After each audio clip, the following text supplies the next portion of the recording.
What were your thoughts and feelings when we kicked off the training? Was it like what you thought it was going to be? You're a good operator, you've done your due diligence, you've spoken to some of the agri-tech companies.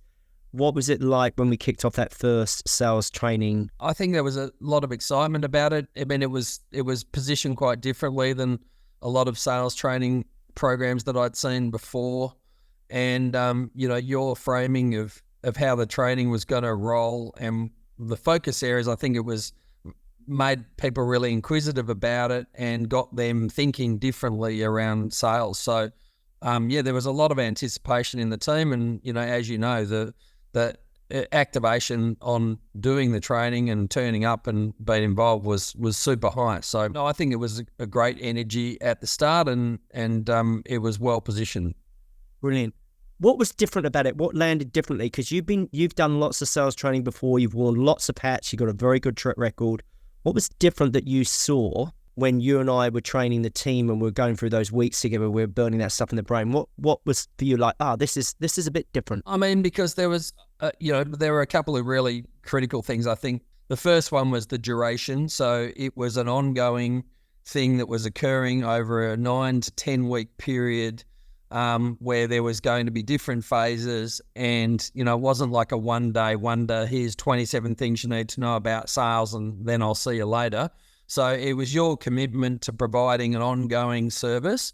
That was certainly, an ongoing program that was had structure and took them on a journey to really rethink how they thought about sales and the relationships and, the psychology of selling as distinct from just the process. And, so that was the other big thing in my mind. There was a lot more about the psychology of it and where to position yourself, how to position yourself, and what was, what are the sort of best places to be to get positioned to be able to, ask for the order and or ascertain objections and, serve, not sell. So I think that they were the key things that were standout different. Yeah, awesome. So what were the changes that you started to observe or see in the team once they got their head around the key kind of themes of the training? We went in the psych and buyer's brain and powerful questions and objection prevention. You were very good. You supported where you could and you let me coach and lead, which, I was very grateful for. But what did you start to see? Did you see some behavioural shifts or changes in some of the team? Well, I mean, I certainly noticed that there was obviously a lot more thinking just going into the, into the sales process, a lot more questioning at the front end of the conversations, a lot more discovery, whereas we probably were coming more from a, here's 10 things we can do for you before we even knew what was the problem we were solving. So we sort of judo flipped that really into the, discovery and assessing the customer's criteria before the event, and participate a lot more, focused around the customer's needs and requirements, and then obviously, working through the issue resolution and objections, and understanding what was really underlying the objections, not just seeing them on face value. Because, I think it's easy for salespeople to sort of say, someone says, it's not quite the right time now. You go, okay, then, well, never mind. And, I call you in 3 months. Whereas you empowered the team to use tools to sort of work through those sort of objections. And I saw a lot more of that being put into play, and I'm still seeing it today. Good. So in some of the team, because we have a, bell curve all team, you're seeing confidence, conviction lift in some of the team. They're getting, they're trying to get to the qualification quicker. Sales cycles hopefully getting shorter. They're getting some wins. Of course, it's not uniform. It never will be, but you're starting to see hopefully some green shoots from some of that training. Yeah, I think the ones that were really, really passionate about it and have got the gift of sales, but just needed to unlock some of the skill sets are obviously leading the charge. And the second liner, certainly significantly better off, and still I think trying to hone those skills down And we'll continue to invest in that and them and providing better customer service and support.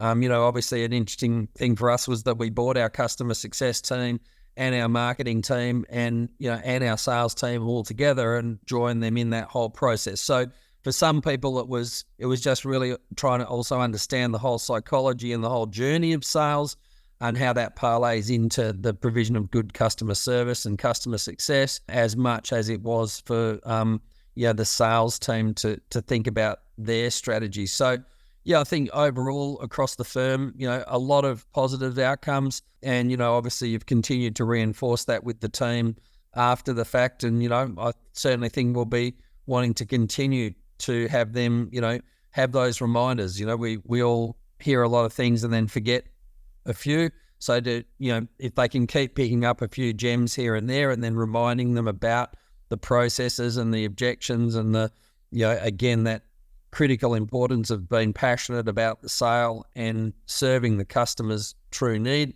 I think it'll put us in great stead. Yeah. Last question, Cobbo. What would you say to peers that were listening to this? How would you describe the experience? What would you say to them? What would their advice be about the experience of working with me and the program and the feedback that you got from the team? What would you say to them? Well, I think, you've got to be, if you want to embark on this journey, you've got to be investing in your people. And, it's a commitment to them, to your firm, to your shareholders, to your stakeholders, to, enhance your sale and service team. I think a lot of the things that they learned in the course put them in good stead in life in general, above and beyond the capabilities that they've got within the firm. It's the capabilities that they've got within life and thinking differently around, how they experience certain things in life, and engagements with other members of the human race. So I think it's a great investment in your people, and we'd certainly want to continue to do that in the future and can see the benefit of it.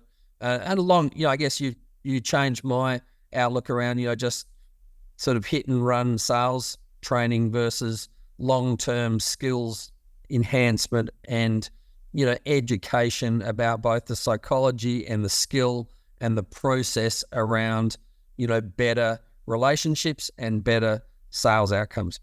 Yeah, appreciate it, Coppo. I think for you, how I'd wrap it up is the most important part of the sales process is the salesperson.